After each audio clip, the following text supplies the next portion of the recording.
સલાબતપુરા વિસ્તારમાં નોંધાયેલ રાયોટિંગના ગુનામાં નાસ્તા ફરતા આરોપીને ઝડપી પાડતી સુરત શહેર એસઓજી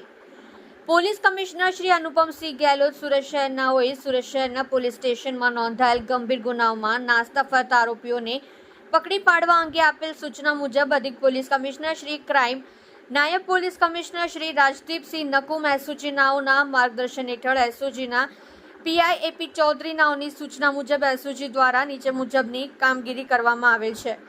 એસઓજીના ટીમના માણસો શહેર વિસ્તારમાં પેટ્રોલિંગમાં હતા તે દરમિયાન પોલીસ કોન્સ્ટેબલ સિકંદર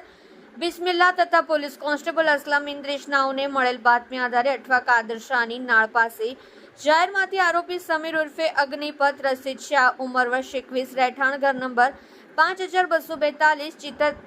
ચીથતિયા હોટલની ગલીમાં બોરડી બાપુનગર તાપી રિવરફ્રન્ટની સામે રાંધે સુરતવાળાને ઝડપી પાડવામાં આવે છે।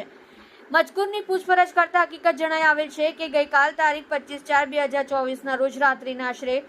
11 વાગે અમો તથા મારા મિત્રો સાથે આશરે 15 માણસો સાથે અવરનગરમાં ગયેલ અને હથિયાર વડે તોડફોડ કરેલ હોવાની હકીકત જણાવેલ છે। ઉપરોક્ત આરોપી સલાબતપુરા પોલીસ સ્ટેશને પાટ ગુના નંબર 24 ઇપિકો કલમ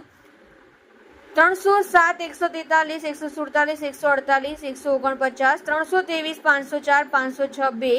447 જીપી એક્ટ કલમ 135 1 મુજબના ગુનામાં નાસ્તો ફરતો હોય જેથી તેના વિરુદ્ધ કાયદેસરની કાર્યવાહી કરી સલાબતપુરા પોલીસ સ્ટેશનમાં સોંપેલ છે। આપ જોઈ રહ્યા છો ગુજરાતની સૌથી પહેલા ખબર આપતી Surat express news channel director Rajesh મંગલીની સાથે।